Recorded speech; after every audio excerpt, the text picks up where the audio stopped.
HashSets in Rust. One of the simplest but most powerful tools when you're dealing with collections of unique values. They are useful when you want to avoid duplicates. In Rust, that's what HashSet does. It gives you fast lookups, uniqueness guarantees, and even set operations like union and intersection. Let's get right into it. First, before you use HashSet, you need to import it from the standard collections library. Now let's start with something simple. Let's create a HashSet and insert some values. We initialize a mutable HashSet named fruits and then insert 3 string values: apple, banana, and orange. Finally, we print the fruits HashSet to the console. Importantly, HashSet only stores unique values, and the order of elements is not guaranteed in the output. Now when we run this, it'll print all the fruits we inserted. But here's the cool part. If we try to insert apple again, the set doesn't panic, and it doesn't duplicate it.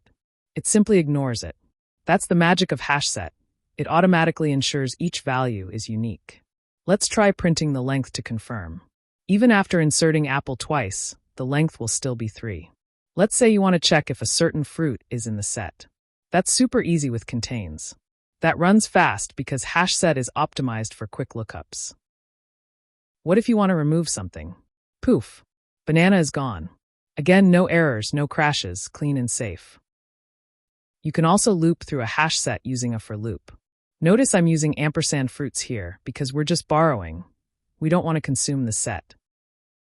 Let's try one more example, this time with integers.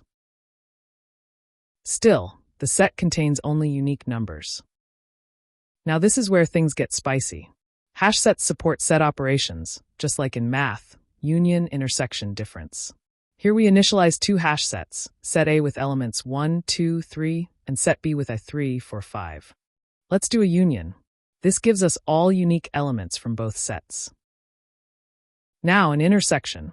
This will print just the common elements, in our case, 3. Now let's look at difference. This gives us the values in set A that are not in set B. There's also symmetric difference, which gives values that are in either of the sets but not both. It's super expressive and exactly what you'd expect from a full-featured set library. So where can you use a HashSet in real life? Let's say you're writing a function to remove duplicate items from a list. This code defines a function removeDuplicates that takes a vector of integers as input and returns a HashSet containing only the unique elements from that vector. The main function then creates a vector named numbers with duplicate values, calls removeDuplicates to obtain a HashSet of its unique elements, and finally prints the resulting HashSet to the console. The conversion to a HashSet inherently removes duplicates because a HashSet can only store unique values. When we run this, it prints only unique elements, all duplicates gone. That's Rust efficiency for you.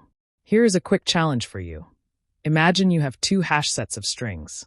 Write a Rust program that identifies and prints all the strings that are present in the first HashSet, but not in the second HashSet, and also all the strings that are present in the second HashSet, but not in the first HashSet.